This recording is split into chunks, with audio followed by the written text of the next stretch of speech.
നമുക്കിന്ന് ഒരു മുളക് ചാറ് കറി വെച്ചാലൊന്നും. അതിനായിട്ട് ഞാൻ ഉള്ളി, വെളുത്തുള്ളി, ഇഞ്ചി, പച്ചമുളക് എല്ലാം ചതച്ച് എടുത്തിട്ടുണ്ട്. ചൂടായ വെളിച്ചെണ്ണയിലേക്ക് ഇട്ടിട്ടുണ്ട്. ഇനി അത് മൊരിഞ്ഞ് വരുമ്പോൾ നമുക്ക് മസാലകൾ ചേർക്കാം. മീനിലേക്ക് ഇടാനുള്ള മസാലയ്ക്കായി ഞാൻ കാശ്മീരി മുളക് പൊടി എടുത്തിട്ടുണ്ട്. പിന്നെ 1/2 ടീസ്പൂൺ മഞ്ഞൾപ്പൊടി, പിന്നെ ഉലുവ പൊടിച്ചത് 1/2 ടീസ്പൂൺ, അത്രയാണ് എടുത്തേക്കണത്. ഇത് നമുക്ക് കുറച്ച് വെള്ളം ചേർത്ത് മിക്സ് ചെയ്തെടുക്കാം.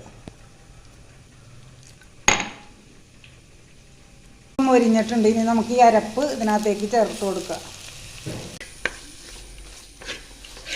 അപ്പോൾ അരപ്പൊക്കെ മൊരിഞ്ഞ് വന്നിട്ടുണ്ട്. ഇനി നമുക്ക് ചൂടുവെള്ളത്തിൽ ഇട്ട് തിളപ്പിച്ച കുടപ്പുളി ഇട്ട് കൊടുക്കുക. അപ്പോൾ കുടപ്പുളി വെള്ളം ഒഴിച്ച് കൊടുത്തിട്ടുണ്ട്. ഇനി തിളച്ച് കഴിയുമ്പോൾ നമുക്ക് കുറച്ച് വെള്ളം കൂടി ഒഴിക്കുക അതിനകത്തേക്ക്. കുറച്ച് വന്നിട്ടുണ്ട് കുടപ്പുളി വെള്ളമൊക്കെ. ഇത് നമുക്ക് വെള്ളം ചേർത്ത് കൊടുക്കുക. ഇതിലേക്ക് നമുക്ക് ഉപ്പ് ഇട്ട് കൊടുക്കുക. മീൻ ഇടാൻ ആവശ്യമായുള്ള വെള്ളമൊക്കെ തിളച്ച് വന്നിട്ടുണ്ട്. ഇനി നമുക്ക് മീൻ ഇതിനകത്തേക്ക് ഇട്ട് കൊടുക്കുക. കിട്ടിയേക്കണത് പൂളാനാണ്. പൂളാൻ നമുക്ക് മുളക് കറി വയ്ക്കുക.